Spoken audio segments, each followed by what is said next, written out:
Welcome to the video tutorial for Lewis structures and covalent compounds, also called molecular compounds. Alrighty, so let's start with the octet rule. The octet rule for covalent compounds tells us that atoms create compounds by sharing valence electrons, right? So these shared valence electrons are the covalent bond. Right, so this approach is very different from ionic compounds where the electrons are gained and lost. Here they're shared. And so it can be very helpful to draw Lewis structures. And so a Lewis structure is a diagram showing how the valence electrons are arranged among atoms in a compound. And so we can remember that the group number for an element tells us the number of valence electrons. So if what I've described to you so far does not make any sense at all, then it would be a good idea for you to watch the valence electrons and octet rule video first. But I'm going to keep going as if this all is great for you. So here we have an excerpt of the periodic table. So here we see hydrogen as group 1A. We know it has one electron. One valence electron. So hydrogen only likes to form one bond. So the Lewis structure here would be that we show the element with its one, in this case it's a valence electron, which hydrogen has one. So there's the group number 1 indicating the number of valence electrons, and so hydrogen only likes to form one bond. Now, boron, we don't interact with boron a lot in Chem 309, but boron is an exception to the octet rule in that boron only likes to have 3 bonds. Boron has 3 valence electrons. So, but we're going to focus more on the fundamental rules that apply broadly. We're not going to worry a lot about exceptions. When we get to carbon, carbon is group 4. Carbon will have 4 valence electrons. So we will see that carbon likes to form 4 bonds. Now nitrogen, on the other hand, being group 5, has 5 valence electrons. So because 2 of the electrons of nitrogen have become paired, nitrogen really only wants to form 3 bonds. Nitrogen will have 1 lone pair, and then it will have 3 electrons available to form bonds. Oxygen is group 6, so it has 6 valence electrons. So oxygen will have its 6 valence electrons. We will have 4 of them create pairs, and then we will have 2 unpaired electrons. So the bonding pattern for oxygen is oxygen likes to form 2 bonds. The halogens, we won't spend a lot of time with the halogens, but they are group 7, and primarily they only want to form 1 bond. Remember that halogens are symbolized with an uppercase X, and as we put the 7 valence electrons around, we see that there's really only 1 valence electron available to create covalent bonds.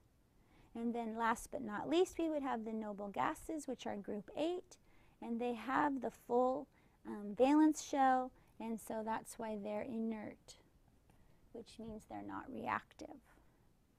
So here, the main point of this page is to remind you that you always know how many valence electrons are present for any given atom simply by noting the group number at the top of the column.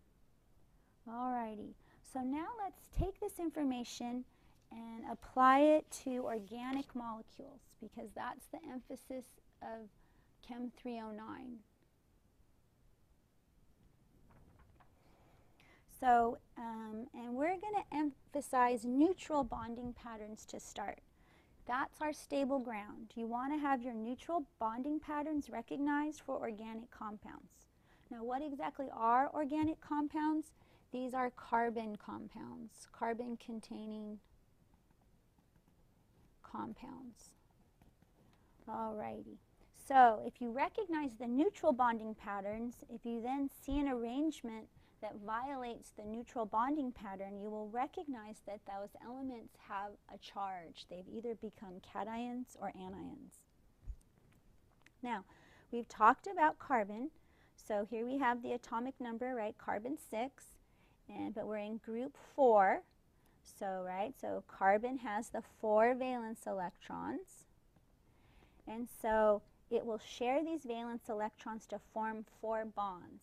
The interesting thing about this is carbon doesn't care whether it has 4 single bonds, 2 single bonds and a double bond, or a single bond and a triple bond. None of that matters to carbon. It just wants to always have 4 bonds.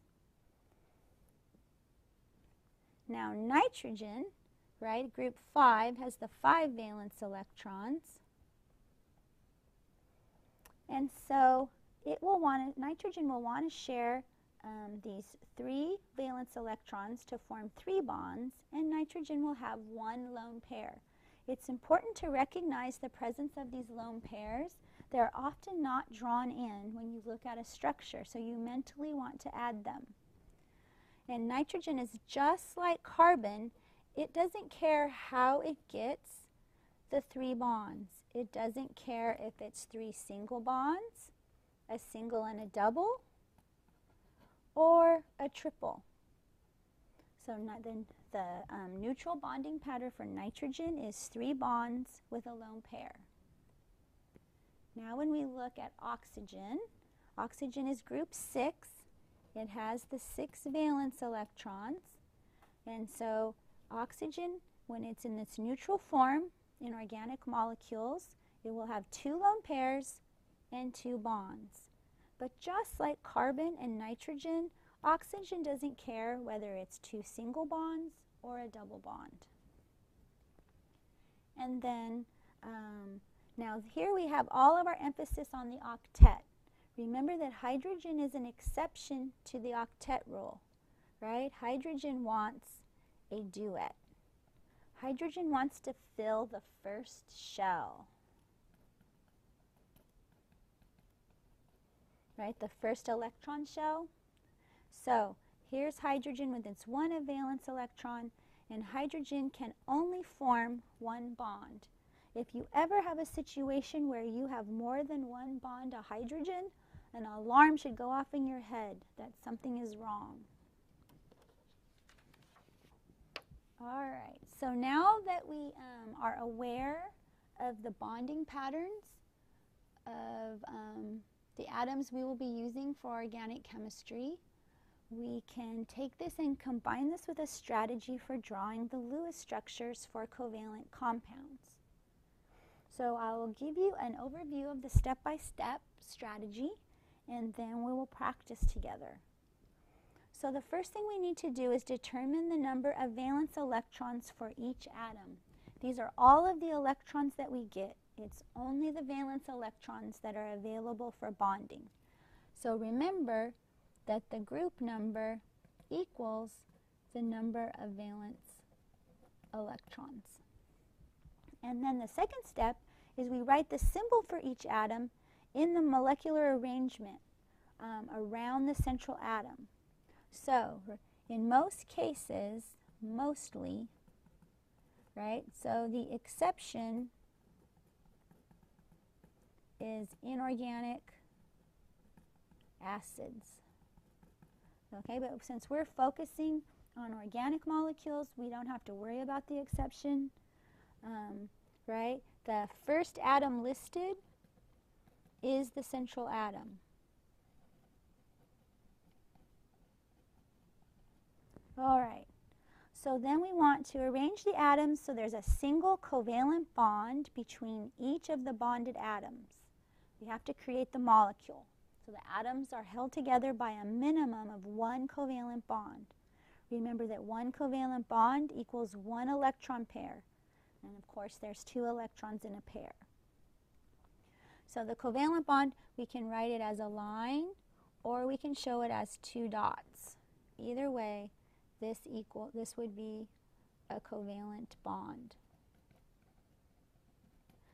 Now, we have, in most cases, we don't use up all of our available valence electrons.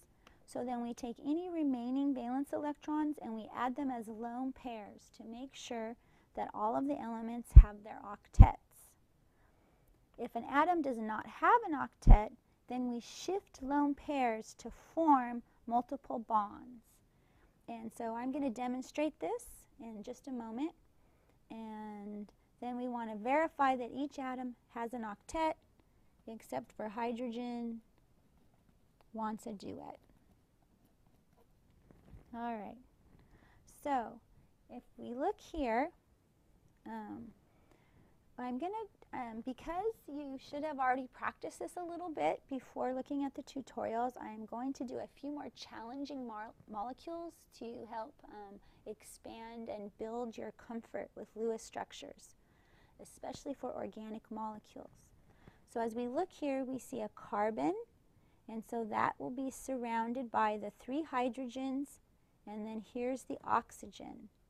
So we will have the carbon and the oxygen, and then we know carbon likes to have 4 bonds, so it will be surrounded by the 3 hydrogens and the oxygen, and then the oxygen will be bonded to the hydrogen.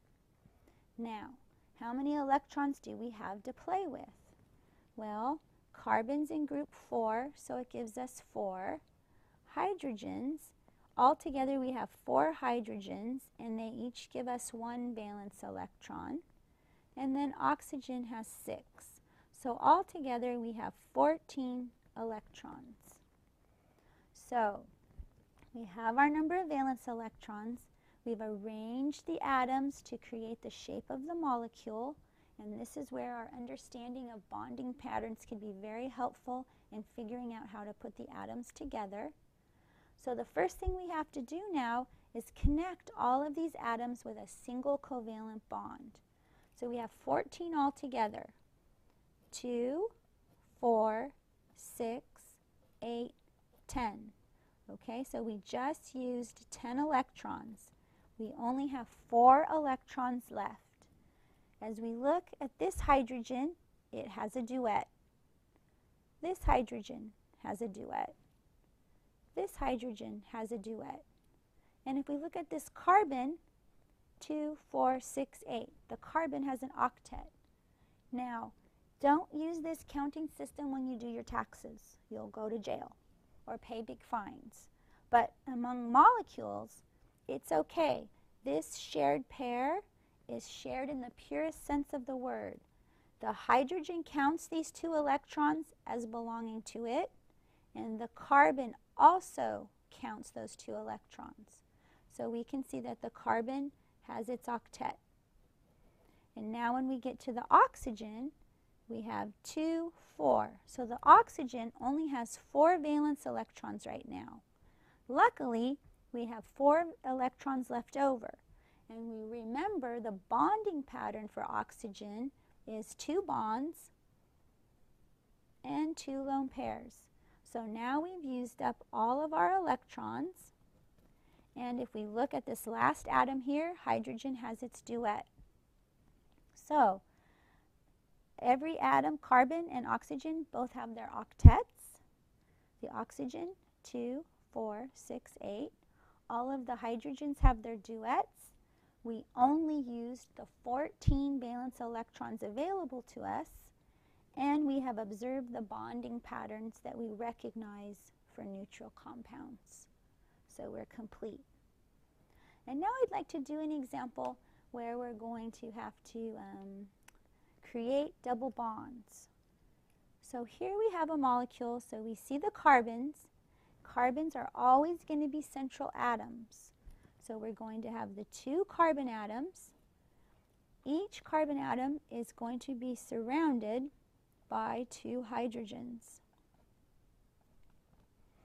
All right, so there's how we interpret the formula and arrange the atoms. How many valence electrons do we have? Well, there's 2 carbons, and they're group 4. And we have hydrogens. We have 4 hydrogens, and they're group 1. So we have 8 plus 4. Altogether, we have 12 electrons. So the first thing we want to do is form single bonds to hook all the atoms together. Okay, so how many did we use? 2, 4, 6, 8, 10. Oh my goodness, we've already used up 10 of our electrons. We only have 2 electrons left. So in this case, we could naively put the two electrons here to create a lone pair, but what do we know about carbon? Carbon always wants 4 bonds. And we know if we put the 2 electrons here, this poor carbon is going to have an insufficient number. So we can just take those 2 electrons, and I'll change colors here. We'll take these 2 electrons and we'll create the double bond. So we have in blue, we have 2, 4, 6, 8, 10, and then there's the last 2 electrons to create 12. So our carbon atom on the left, 2, 4, 6, 8. Our carbon on the left has an octet. Our carbon on the right, 2, 4, 6, 8. And each of the hydrogens has a duet. So we have completed our second Lewis structure. So now, if you're up for the challenge, go ahead and pause the video and practice drawing the Lewis structures for these molecules.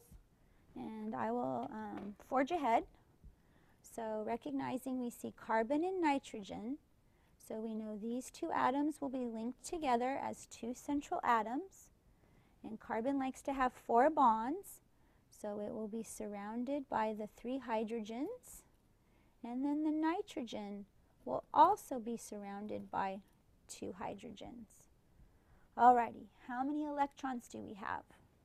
Carbon, 4.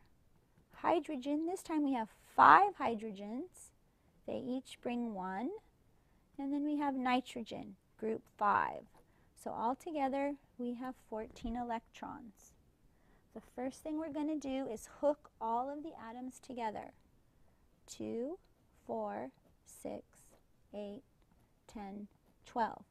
Right? So here we are. We only have 2 electrons left.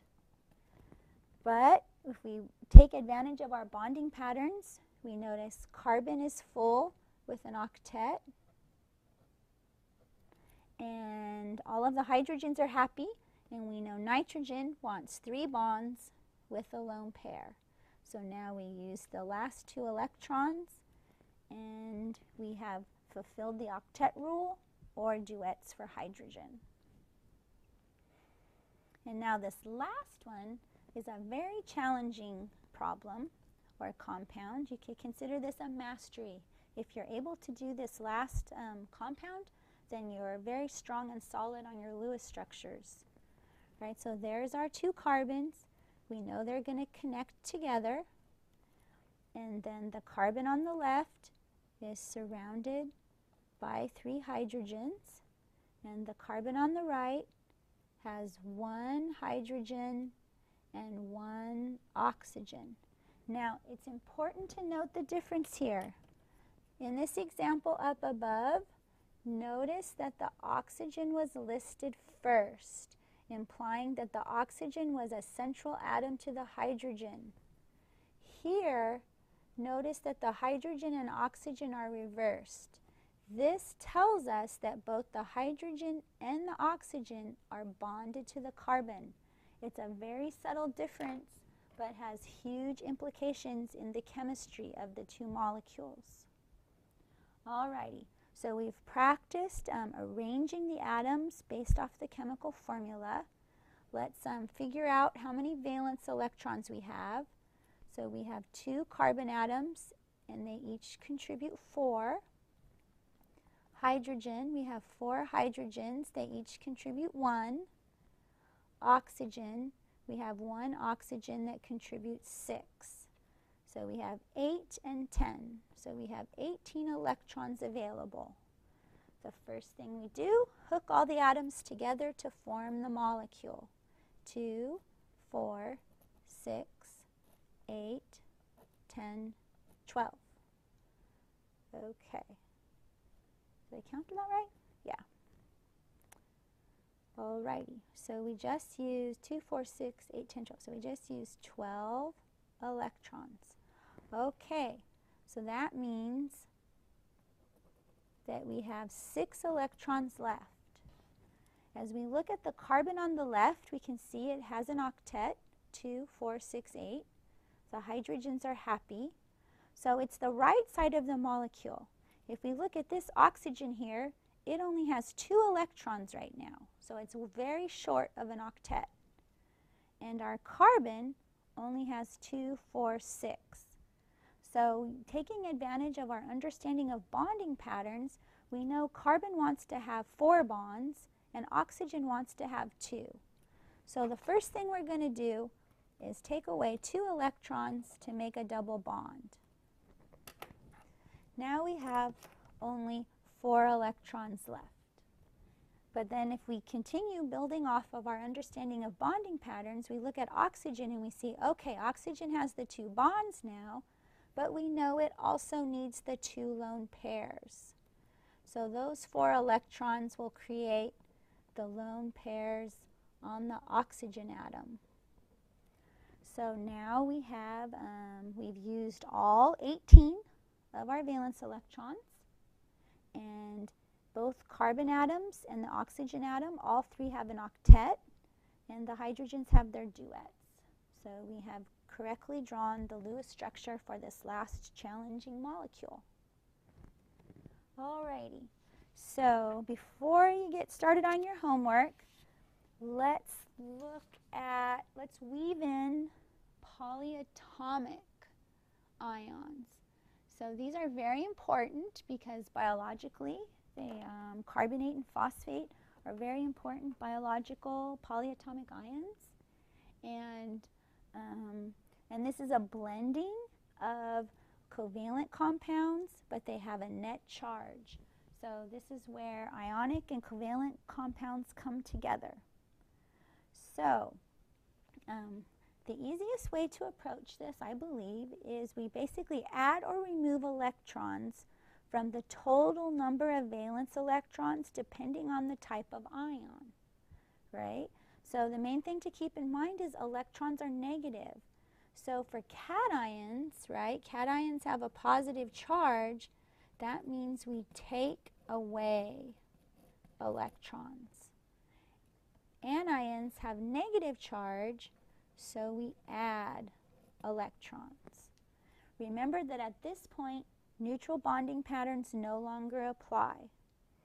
And because we'll be working with phosphate biologically, I wanted to remind you of the exception to the octet rule.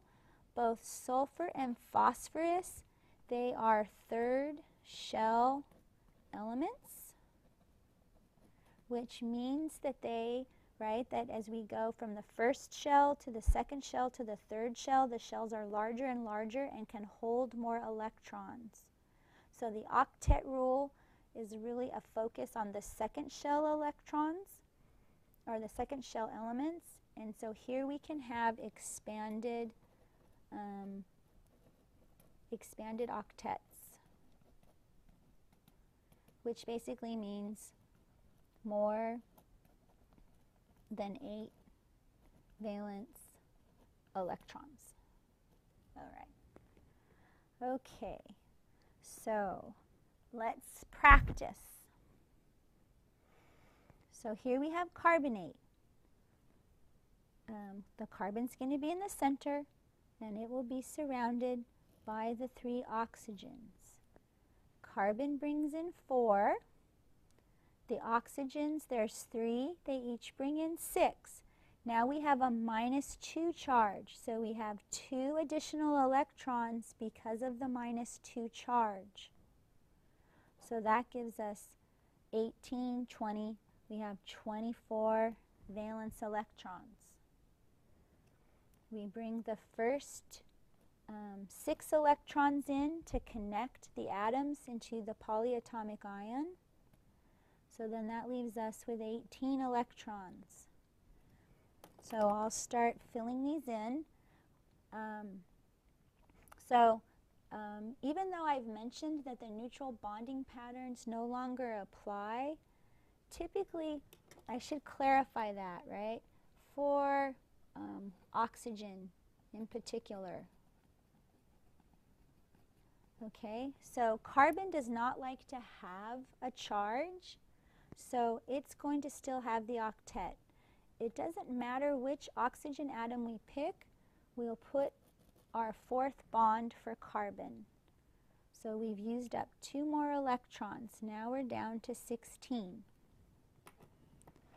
So carbon now has its octet, so we want to bring in the last 16 electrons to complete the Lewis structure for carbonate. So the double bonded oxygen, it has 4 electrons, so we can bring in 2 lone pairs, and so now this oxygen has 8. So we just used up 4 more electrons. That puts us at 12. So for each of these oxygens down below, they only have 2 electrons. They still need an octet.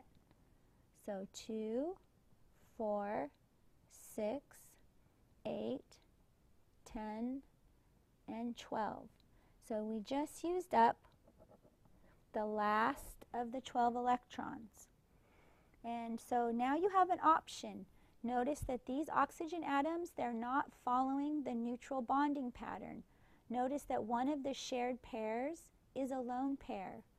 So we call this a formal charge, which you're not responsible for in Chem 309, but I'll introduce it anyway. So we can think of each of these oxygen atoms carrying a -1 charge. The other way to think about it is I'll redraw.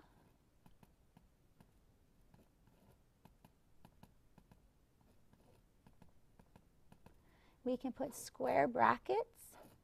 Here, I'm going to make sure that only is 2. Right? We can put the square brackets, and then we can put a 2- here. So either way is correct, and it just depends on how deeply you want to dig into the details, knowing that the oxygens are holding -1 each, or just recognize that carbonate overall carries a -2 charge. And now phosphate's going to be very important because of ATP and DNA. So we want to be comfortable with phosphate. So it's written in the form of an inorganic acid. So here's the exception I talked about, right? Hydrogen will never be a central atom. It can only form one bond. So the phosphate is the central atom. So we'll put the phosphorus in the center, and we will surround it with the 4 oxygens. And then this is the tricky part. This hydrogen is an acidic hydrogen, so it is going to be bonded to one of the oxygens. Alrighty, now we have the arrangement of the atoms from the formula. Let's count up our valence electrons. Hydrogen brings in 1. Phosphorus brings in 5 as a group 5. Oxygen 4 times 6. And we have a -2 charge, which means we add 2 electrons. So altogether, 24, 25, 26, 26, and 6 would be 32 electrons. Alrighty, let's hook these atoms together to create our polyatomic ion. 2, 4, 6, 8, 10. We just used up 10 electrons. We're down to 22. Here, because this oxygen has the 2 bonds, let's go ahead and add the lone pairs. So that will be -4 electrons. So that brings us down to 18. And now we see that we have only a -2 charge. So we can take advantage of our experience with carbonate. That's going to let us know that 2 of the oxygens are carrying negative charge. So we can go ahead and add the 6 valence electrons. So that's -12. So that puts us at 6 electrons being left. And so we have 6 electrons left, And we need to get this oxygen fulfilled with its octet. So the only way that we can get this oxygen to have an octet with 6 electrons, right, when we'll take advantage of our bonding patterns, right, a double bond and 2 lone pairs. So now we've used up all of our valence electrons. And here's an example. The phosphorus has 2, 4, 6, 8, 10. Phosphorus is allowed to have the expanded octet because it's a 3rd shell element. It occurs in the 3rd period, which is rows of the periodic table. So each of the oxygens has an octet, and the hydrogen has a duet. And of course, if we wanted to write this the other way, we could simply, put a small bond there. We want to make sure to have all our lone pairs so we get full credit for our work. We could put this into square brackets and say -2. So either way, either representation would be correct. So I hope that you have found this video tutorial helpful and that you'll take some time now to work a few practice problems to get strong at building Lewis structures for organic molecules.